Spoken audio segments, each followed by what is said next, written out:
네, 안녕하세요, 여러분. 주식 알려주는 여자 주식 누나입니다. 이번 영상은 LG화학 들고 왔습니다. 시작에 앞서서 구독과 좋아요 꾹 눌러주세요. 네, 어제 LG화학 관련 기사가 하나 떴었죠.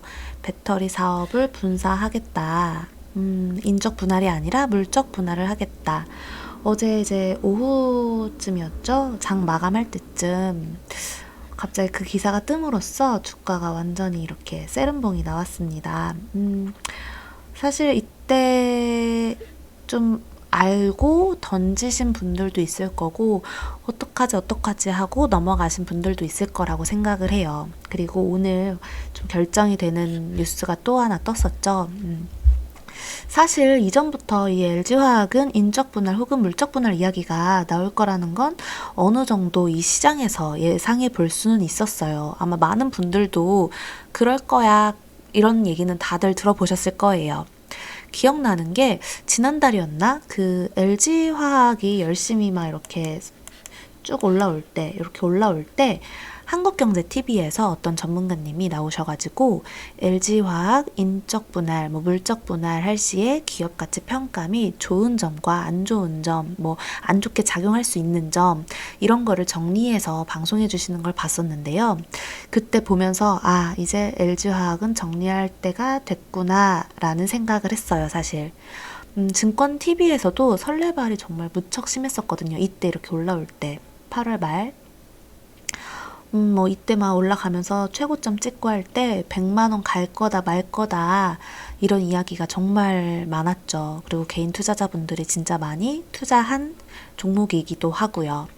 사실 전 이 분할 이야기를 듣는 순간 이건 하나의 리스크겠다라고 생각을 했고 또 어느 정도 감안하고 끌고 가야 하는 주식이라고 생각을 했습니다.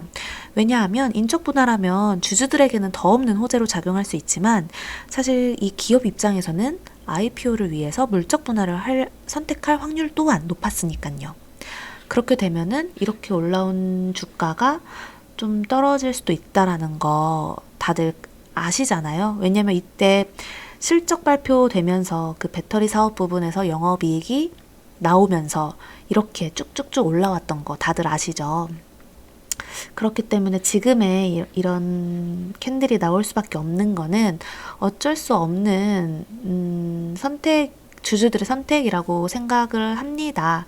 왜냐면 이게 어쩔 수 없이 그러니까 물적 분할은 인적 분할과는 달리 소액 주주를 포함한 기존 LG화학 주주들은 신설회사 주식을 받지 못하기 때문에 이 나중에 배터리 사업을 보고 투자한 현재 LG화학 주주들이 나중에 새롭게 IPO를 통해서 그 회사를 다시 잡으려고 한다면 지금 LG화학을 팔 수밖에 없으니까요.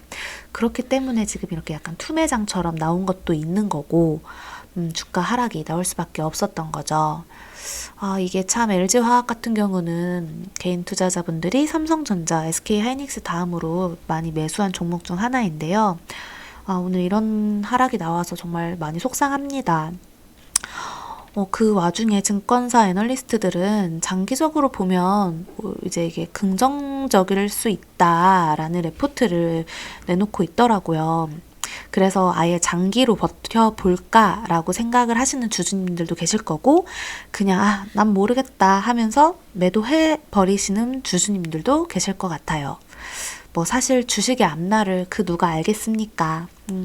LG화학이 여기서 이렇게 올라올지도 몰랐던 것처럼 이게 어디까지 또 내려갈지도 사실 모르는 거고 또 반등해서 어디까지 또 살아나서 올라갈지 그 누구도 알 수는 없습니다. 그저 대응할 뿐입니다.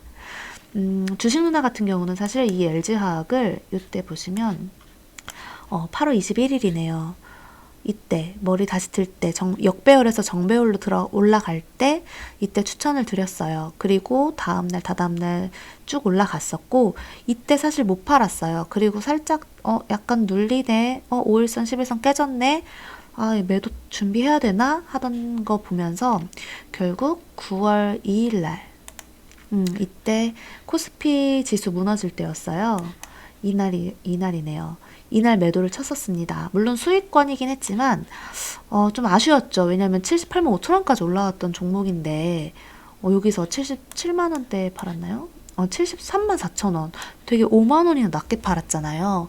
그래서 사실 어떻게 보면 저희 회원님들이 원성을 샀을 거예요. 그 다음날. 왜냐, 갭 상승해서 양봉을 또 뽑아냈었거든요. 이때 팔고 다음날 또 올라서 회원님들한테 원성을 샀을지도 몰라요. 저한테 말씀은 안 하셨지만. 더 갈 것 같은데 왜 지금 파냐라고 생각하신 분들 분명히 있을 거예요. 하지만 다음날 어떻게 됐죠? 결국 똑같죠? 개파락하고 뭐 양봉 뽑아냈다고 하지만 다음날부터 계속 빠졌습니다. 역배열 됐어요. 어떻게 보면 이건 약간 징조가 나타났기 때문에 주식 누나는 잘라냈던 거고, 이때라도 좀 눈치채고 역배열로 갈 때 수익권일 때 잘라내신 분들도 있을 거고 아니신 분들도 있을 거예요. 또 올라가겠지 이런 마음으로, 난 어차피 장기 투자하러 들어간 거야 이런 마음으로. 그래서 오늘 몇몇 회원님들이 연락이 왔더라고요. 사실 그때 매도하라고 했을 때 절반만 매도하고 나머지는 갖고 있다. 어떻게 하면 좋겠냐. 혹은 또 어떤 분은 이거 중장기로 계속 갈 거라고 생각하고 그냥 계속 들고 있다. 어떡하냐. 지금은 빠지지만 한 6개월 이상 들고 가면 다시 올라가지 않겠냐. 전망이 어떤 것 같냐. 이렇게 질문을 하셨는데요. 사실상 앞으로의 주가 흐름이 어떨지는 그 누구도 모릅니다. 저 역시 모르죠. 이 부분에 대해서는 무척 조심스러울 수밖에 없습니다. 다만 제가 오늘 말씀드릴 수 있었던 건 오전에 어제 못 팔았으면 굳이 오늘 같이 이렇게 투매성으로 던지지 말라는 거였어요. 결국 오늘 투매로 막 여기 61선까지 쭉 62만 5천 원까지 쭉 밀렸었죠. 근데 바로 여기 밑에 61선이 따라오고 있었고 여기 터치하자마자 바로 또 강한 반등 나왔었습니다. 얇게 단봉으로 움직이다가 뭐 종가 때는 다시 또 흘러내렸는데요. 오늘 수급을 보면 외국인이랑 기관이 좀 들어왔죠. 근데 이게 엄청 큰 의미를 둘 필요는 없지 않을까라는 입장이에요. 지금 저 주식 누나의 생각은. 왜냐면 어쨌든 기술적 반등은 나올 수 있다. 수급이 들어왔으니까. 그렇기 때문에 오늘은 굳이 매도하지 않아도 되는 자리다라고 파악을 한 거고요. 다만 이제 앞으로 이거를 계속 끌고 가느냐 마느냐는 우리 주주님들이 선택을 하실 때가 오지 않았나 싶습니다. 사실 이제 저라면은 이렇게 기술적 반등이 나오고 또다시 양봉을 뽑아내는 날, 그럴 때 조금 비중을 좀 줄여보는 건 어떨까 합니다. 사실 이게 어느 자리에 들어갔느냐가 중요하잖아요. 저처럼 제가 처음 추천드린 자리가 뭐 여기였으니까 이때 들어가신 분들은 지금 어제 끊어냈다 하면 그냥 보합권이었을 거예요. 근데 여기 고점에서 들어가신 분들은 지금 벌써 마이너스가 좀 크겠죠. 이렇듯 주식은 사실 이제 매수 타이밍도 중요하지만 이게 참 손절이든 익절이든 이 매도 타이밍 또한 중요하거든요. 이게 만약에 어제 여기서 잘라낼 때 이렇게 이만큼이나 마이너스인데 어떻게 더 잘라내요 하면서 아까워서 못 잘라내시는 분들도 있었을 건데 오늘 이렇게 더 빠졌잖아요. 이만큼 주식은 그 바닥이 어딘지 그 누구도 모른답니다. 다만 이제 이 지지선을 보고 수급 형태를 보고 캔들을 파악하면서 대응할 뿐인 거죠.